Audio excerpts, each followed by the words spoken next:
Hello, in today's video I'll show you how to use the Camera Pro manual mode on Motorola Razr 60.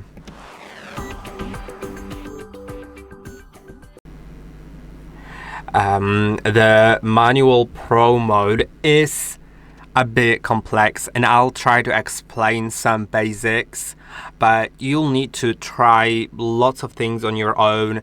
Try figuring it out on your own, but I'll tell you the most important things that you should know before trying so you can use the mode just in a good way.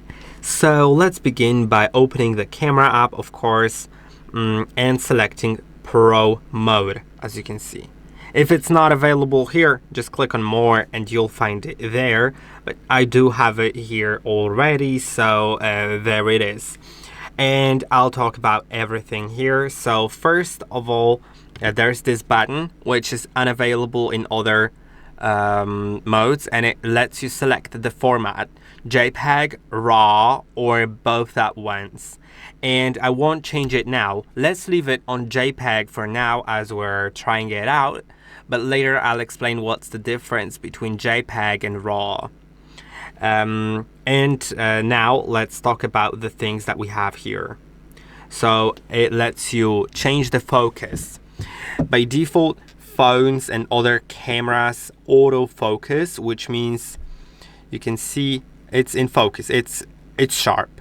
The object is sharp. If I click here, it will focus on that object, so that one will not be as sharp anymore.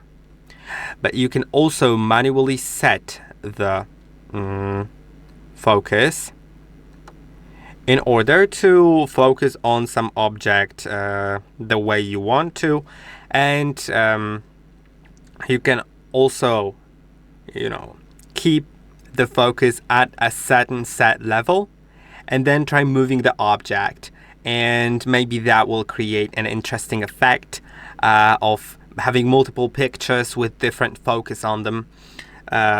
So yeah, that's a very simple thing to understand. I think you can either put it on autofocus all the way to the left or set it on manual focus and just focus the way you want to. You can see I'm focused on the keyboard now, and now I'm focused on the flower, on the plant. Then the next thing is white balance. Cameras struggle with balancing white color more with than your eyes, so often colors look different in real life than on camera, and you can actually manually change the white balance. It's set to automatic now, but I can set it to different values, and you can see how it makes it colder or warmer depending on the kind of light that I have. And now I'll try to demonstrate. You can see I think now it's probably what it looks like in person. My screen's a little darker, so you may see the difference, but it's not warmer or cooler than it looks in person. And now when I change my lighting, you can see this camera that I'm recording this video with is going to adjust in a moment, and you can see it stops being so bluish, but here it will stay bluish, and it's most noticeable in person right now. And if I change to another kind of lighting, this one, it will also look weird, and that's what you can balance it with, right, to make it look like it should. So that is the thing. That's what it's for. I'll leave it on auto. I think that mode is most useful in two cases. Either if the automatic white balance doesn't give you the result that you want, or if you're planning on taking multiple pictures one by one and want to preserve the same white balance so it doesn't change between those pictures. Now these two, the shutter speed and the ISO, I'll leave for later. Let's talk about exposure, because it's also pretty easy. You can just make the photo darker or brighter, and yeah, that's it about exposure.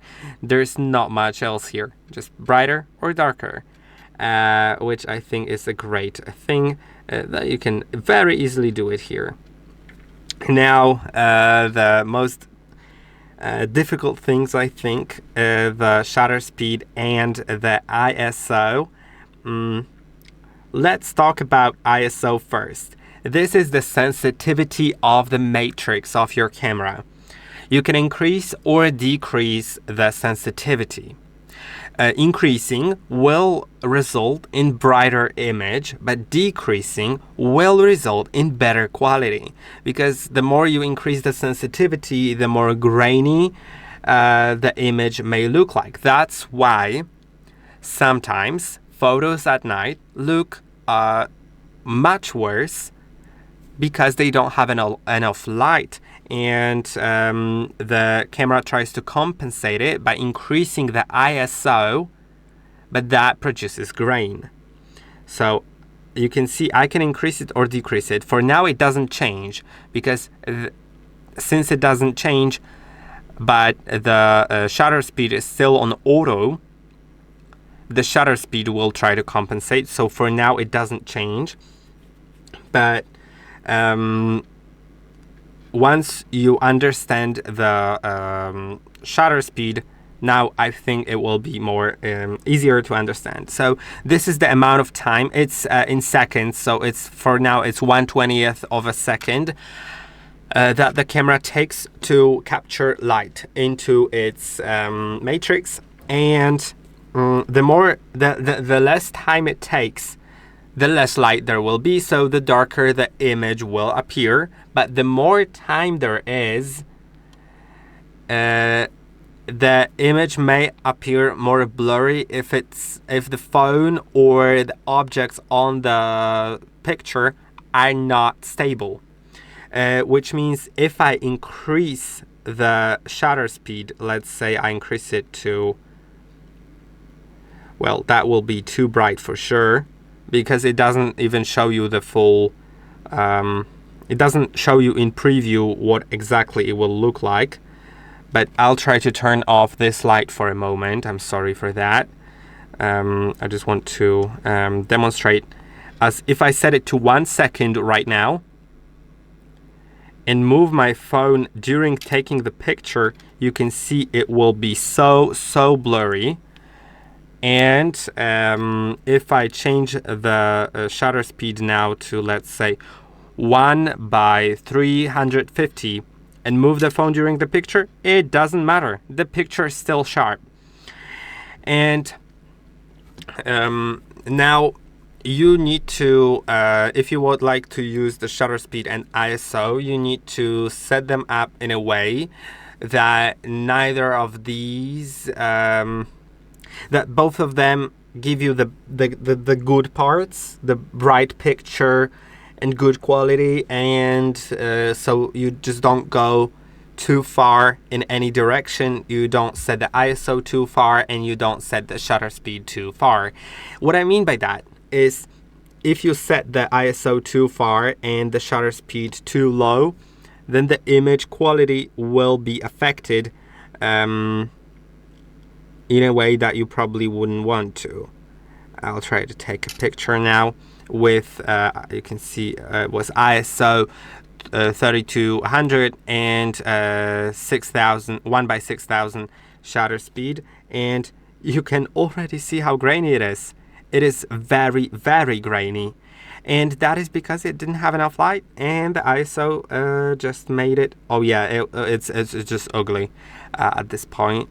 So yeah, it's a very, very bad photo. But you also can't go too far the other way around by lowering the ISO all the way down and making the shutter speed higher, because then it will be blurry if you move your phone. So especially during night photos, try to set your phone stable. As long as the objects you're capturing are also stable, you're not capturing someone running or cars. Unless you want that blurry effect, then it's great. But if you want it to be sharp, then make sure the objects you're capturing are stable and steady. And in that case, you may want to make the shutter speed higher and the ISO lower. But if you are unable to keep the phone stable, if you can't put it on a tripod, or you are moving too much, or the objects are moving too much, then you may need to make the ISO higher and the shutter speed a bit lower. But I still recommend having the shutter speed as high as you can without making the photo blurry unless you want to, and the ISO adjusted to the shutter speed. So change the shutter speed first so that the photo isn't blurry, and then change the ISO so it's bright enough but not too bright. And now the last thing, which is raw photo. I won't demonstrate it fully, but I'll try to take a picture. I'll put it on auto for now. Everything on auto. I'll try to take a picture of my display right now, and then it's in ISO, right? Let's take another one. I'll change the format to RAW, and I'll take another picture, and there's no difference between them for now. Almost no difference. Almost no difference, but that's what we are going to utilize. Raw photos can be edited with third-party apps, including Lightroom, which I think is one of the best apps for that. So I'll install Lightroom off Google Play Store and I'll get back to you. Okay, now it's installed. I'll open it, and yeah, it's signing me in, and you'll see the RAW and JPEG. So I'll explain in short what's the difference. JPEG gives you an image, gives you what you see. What you see on the picture is what you get, and that's it. You can edit it, but it will be edited based on what you can already see. And the raw photo is different because it not only holds what you see, but it holds additional data that the JPEG cuts off just to save the storage on your phone. Raw photo will capture more detail that isn't visible to the eye unless you edit the photo. And now I'll try editing both photos. So this is the JPEG, and I will get a little excessive in the edit, but it's just for demonstration. So let's turn the exposure up. I know it's too high, but it's not the point here. Let's set the contrast. Let's change the highlights. Sorry, it's the shadows. Yeah.